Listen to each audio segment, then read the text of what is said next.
This is Gemara Baba Basra Daf Kof Aleph and the Daf for the second day of Yontif. We're going to sponsor as a Schos Aliyas Neshama for Esther Rizal Basra Meir B'Siyata Dishmaya. As we begin a new year of learning Daf Yomi together, Talmud Torah Kenegei Kulam should bring Esther Rizal Basra Meir to an incredibly high place in Gan Eden Shel Ma'ila. As well, the Daf for the first day of the year, we like to utilize as a Schos for Tinoik ben Miriam Ahuva b'siyata dishmaya. The baby should continue having an incredible recovery. Amir Hashem. Tzchos HaTorah, Talmud Torah should bring a complete recovery. Bekarov, we're looking forward, hopefully, to sharing news of discharge of bris b'siyata dishmaya bekarov. We're holding on the Mishnah on the bottom of Kuf Amid Beis. And this Mishnah really continues the theme of the area in which different areas take up. For example, we had different paths, a 1 amma path, a 4 amma path, a 16 amma path, a melech's path doesn't have any shear, etc. And now we continue with the makaim of a kever.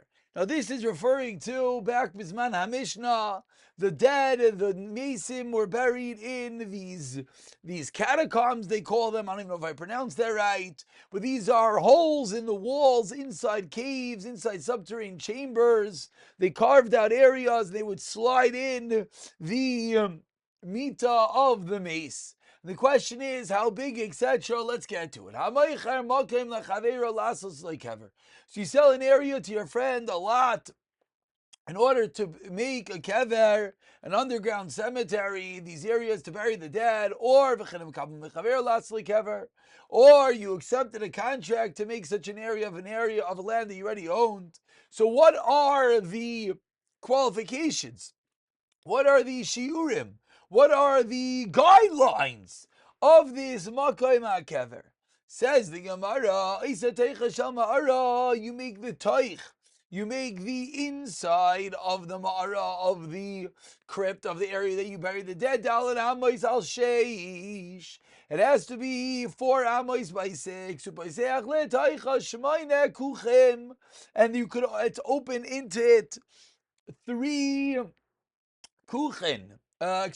Not 3. Shemaina is 8. 8 kuchen. There are 8 recesses open into this area. So we have a open area.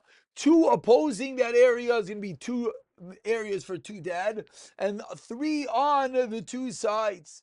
The kuchen are arkan arba amos, and the length of them is going to be 4 amos. The roiman sheva, and their height is going to be 7 tvachim. As we turn over to Kaf Alvam and Aleph, you'll right away see some beautiful pictures that are depicted in the Gemara, which is exactly what we are talking about, which is the makam of these kuchen, the makam of the mita, the makam of the kivarim, which we'll see in a moment. Says the Mishnah further, V'rachman Shishva, the width of them is 6 tvachim, 1 am. Rabbi Shimon he says no. The taich of the ma'ara, the inside is 6 amos al shemana by 8 amos. And how many areas for the dead you've opened into it? Shloish eser kuchim. Says Rav Shimon, you have a 13 kuchen recesses open into it. Arba mikan, v'arba mikan, 4 on either side. Ushol should be connected in 3 opposite. 4 and 4 is 8 and 3 is 11. One from the right of the doorway, one from the left.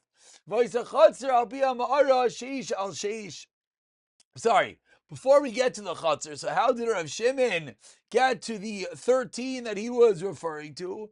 Is small, one from the right and one from the left. So we take a moment and we'll scroll down for a little bit and we'll just look at this picture. If you look at the picture over here, this is going to be, as you see, 3 and 3 is going to be 6. Another 3 is going to be 12. 2 is going to be 14, and 2 is going to be 16. Rav Shimon Omer Arba. So we're going to see in the Gemara exactly, and this is going to be the question, how are we calculating the 13 of Rav Shimon, which we will get to in a moment. Continues the Mishnah, there's a chatzir, a courtyard at the entrance of the Ma'ara, sheish al sheish, kemali hamita, the size of a mita v'kayvra. The people who are burying the dead need an area to walk in to bury the dead. And there are going to be two openings into it. Achas mikan v'achas mikan. Rav Shimon Omer arba richosav. Rav Shimon Gamliel Omer akol lefi asela, or according to the sela, the rak. So that is the basic translation, we should say, of the Mishnah. And the Gemara, we're going to explain a little bit further. Before we go further, let's just go back for a moment. I glossed over a very simple detail. I made it a little complicated. Let's just explain again. Rav Shimon said 13. Where did Rav Shimon get his 13? Very simple. What did the Mishnah say? The Mishnah said you have 4 on one side. 4 on one side, 4 on the other side. It's 4 and 4 is 8. Shalosh mikdan, the 3 opposite you, 8 and 3 is 11. And then 1 on the right and 1 on the left, that's going to be 13. So says the Gemara, Rav Shimon just said 13, like we just explained. 4 and 4 on either side, 3 in the front, and then 1 on the right and 1 on the left. Says the Gemara, those last 2, 1 on the right and 1 on the left, where are they going? If they're dug towards the outside, that they're going under the regular courtyard. Says the Gemara, but everyone's going to stand up, everyone's going to trample over them. Visu, and furthermore, if you stand inside of your tar, how are you tar? If Rav Shimon's adding on an extra 2, 1 on either side, then how are you able to say that you're tar in the chutzner? You're not tar, there's going to be a grave right under your feet. The case is that he made it like a door bolt. He laid them vertically on either side, and then he lowered them in, and that's how, according to Rav Shimon, you're going to end up with 13, and the courtyard would still be tar. Ask the Gemara of Rav Yechanan, but Rav Yechanan taught us as we turn over to Kov Aleph Amid Beis. Kevurais Chamayrim Hizu, said Rav Yechanan, this is the way that Chamayrim, this is the way that you bury donkeys, is said Rav Yechanan. Not such a friendly term. So ask the Gemara, how is this way? Is Rav Shimon saying that you get 13 kvarim by the fact you have these last 2 on either side? But Rav Yechanan said that's the way you bury chamayrin, as the Rashbam points out. You throw them into the bar. So how can you say this is an appropriate way of burial? Answers the Gemara, the Rav Yechanan Davlu B'Karen Zavis. You know what we're talking about? You did it in a Karen Zavis, you get it on a diagonal, which we look into Rashi, different pshatim, but if you look over here, the simple pshat is you can have 4 and 4 is 8. You have the 3 in the middle is 11, and then you throw the extra, not throw, but you add on the extra 2 on a diagonal outside opposing the doorway, and that's how you get your 13, according to Rav Shimon.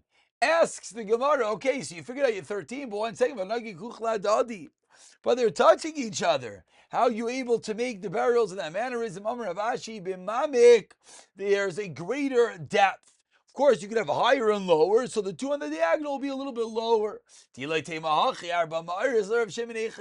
you're not going to say that you have different heights, the 4 ma'arais, according to Rav Shimon, you have 4 on either side, 3 in the front. Those 4 on the either side, how do you have them? They should touch each other. Must be one is lower, one is higher, one is at a greater depth. That's how you have 4 on either side, and similarly, you could have the 2 on the diagonal. Rav Huna Brei Yeshua Amar, a different shot. Arba ba'aretz Rav Shimon ki charusa. Those 4 ma'aretz, according to Rav Shimon, he made it like a fanned out palm branch, meaning they're all going to be on a little bit of a diagonal, which, if we take a moment and we look at Rashi, the Rashbam over here, the Rashbam shows us what exactly does that mean. You see over here that you can have them on a little bit of a fan. That's you can have the 4 and the 4, and the remaining 5 to equal 13. Asks the Gemara, back into the Gemara 1 second, V'adir Rav Huna Breder of Yeshua, Barusahi. This din, this explaining Rudy Yeshua that they made it like a fan is Barusi is an outside opinion. We don't view this way. Why? Mechdi. Every amma on a diagonal on a square is what? 1 2/5 of the diagonal. So kama havelu. So ask the Gemara, how much room do we have? Chad shrei v'chumsha, 11 1/5 amos. What's the kasha? Kuchen kamehave. How wide are the kuchen? How wide are these burial areas in the sides and the walls of the caves?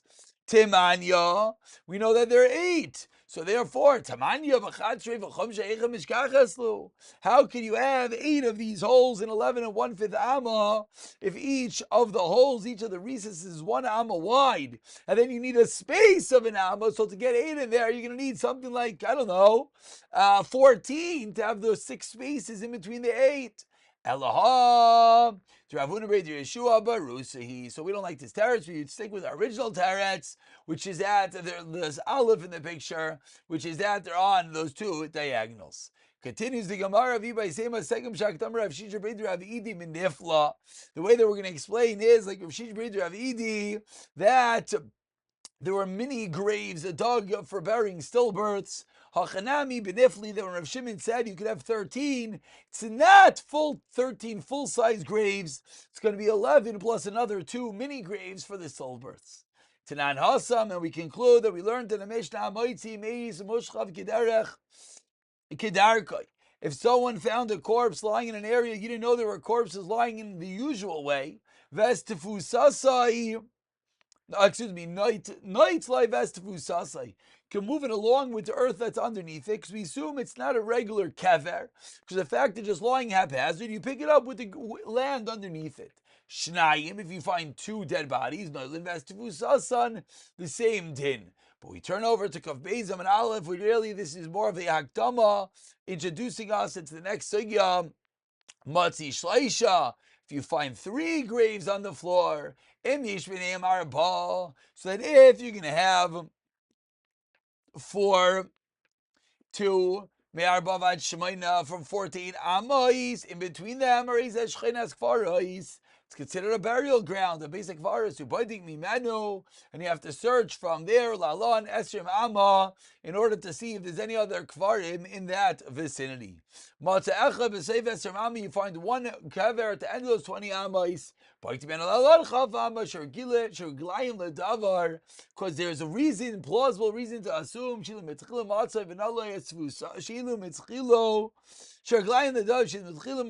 found it originally, as stop over here, then we're really going to continue from this Bryce, elaborating more on it in the next Shir and Mesiyata Dishmaya.